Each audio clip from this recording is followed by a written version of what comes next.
welcome back to my channel. Today we have a special guest. It is this 1960s Harmony Baritone that I'm borrowing to restring for you today. I've got the Aquila new Nile gut. Got these at a convention recently and they were $8. They retail for $12 though. So if you're looking for strings like these will be $12. I wanted to get the Super Nile gut, which were not available, so I got the new Nile guts. I believe these were changed not in the 1960s, but that's gonna be fun to change. First things first, take out these strings. So I'm gonna loosen my pegs here. These seem really stiff, so I'm actually gonna go grab a screwdriver. And then in the end, obviously, you will tighten these so that you have tension for the string to hold onto the instrument. I'm gonna turn my instrument over and lefty-loosey, righty-tighty. Take out the strings. Take these out. It shouldn't be difficult once you've taken out the strings from the headstock. So look at that. Yay! Look at that uke without the strings. It does tell you which string is gonna go where. So on the back here, oops, it says 1 is red, 2 is blue, 3 is green, and 4 is white. If you're holding your uke the correct way, I mean, some people are left-handed, so they'll hold it this way. But whatever way you're holding it, whatever string is on the bottom, that is 1.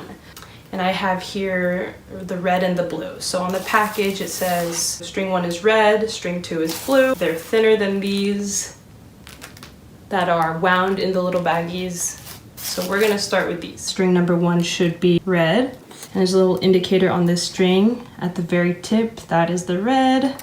I'm a right-handed person, and so this string is on the bottom, it's toward my feet. If you're left-handed, you probably would start here, unless you want to play with backward strings if you're left-handed. So I'm starting here, I'm right-handed. This is standard. Obviously, you're gonna thread it, grab it, pull it almost all the way through, and leave about 4 or 5 inches at the end so you have stuff to tie with. And so you're gonna take this string, you're gonna go under.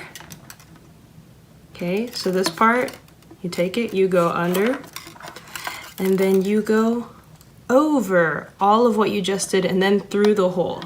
Okay, so over it, through the hole, and you're gonna do this twice. So this is me going again twice. So I'm gonna pull this, and what I like to do is I pull it all the way here to this end so that it makes this cool design, which I'll show you in just a little bit. And leave some at the end. There is your first string. I flipped my uke around. You never want to restring on the outside of the tuner right here. Everything you string is gonna go from the inside.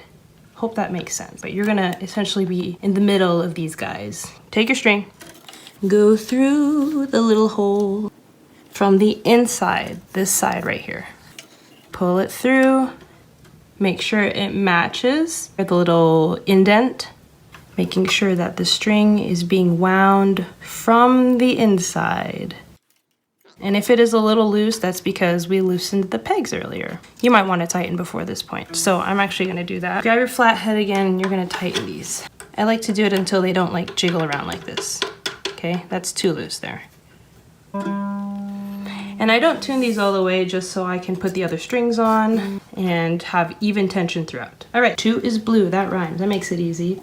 So again, you take the second string, you go through the hole, up, leave about 4 or 5 inches, go under, and then over, and then through the loop twice. So here's once, and then here it is again. And I like to pull it all the way to the end so I have this cool design. And what I like to do with the string number 1 is I put it through this loop before I finish it. String number 3 is green. You could actually just go through it like this. Yeah, why haven't I been doing that? And notice how I have the 2 previous strings on the inside of the loop? It just looks neat. You don't have to be picky like me. I'm picky. This is string number 3 through the headstock. Make sure you're in this middle section over here in between all of these. String it through the hole and make sure that it's winding this way. Yay, so the last string, you can go from the top, and I make sure that all 3 of these strings are inside of that loop. All the way, all the way. Woo, we're gonna tune this thing. So here is a before and after shot. Looks better, right? You don't have to do this design, but if you like this, go ahead and try it. Why not? Yay, so after you've tuned your uke, if you want to cut off these extra string endings, feel free to do so, or you can leave it crazy if you want, but I would definitely cut these guys on the end off just so, you know, it doesn't get in the way of your strumming. It will go out of tune for a couple days to like a week, just depends on how much you play it. And I just tuned this, so, I mean, it's gonna go out, but here's a little tune.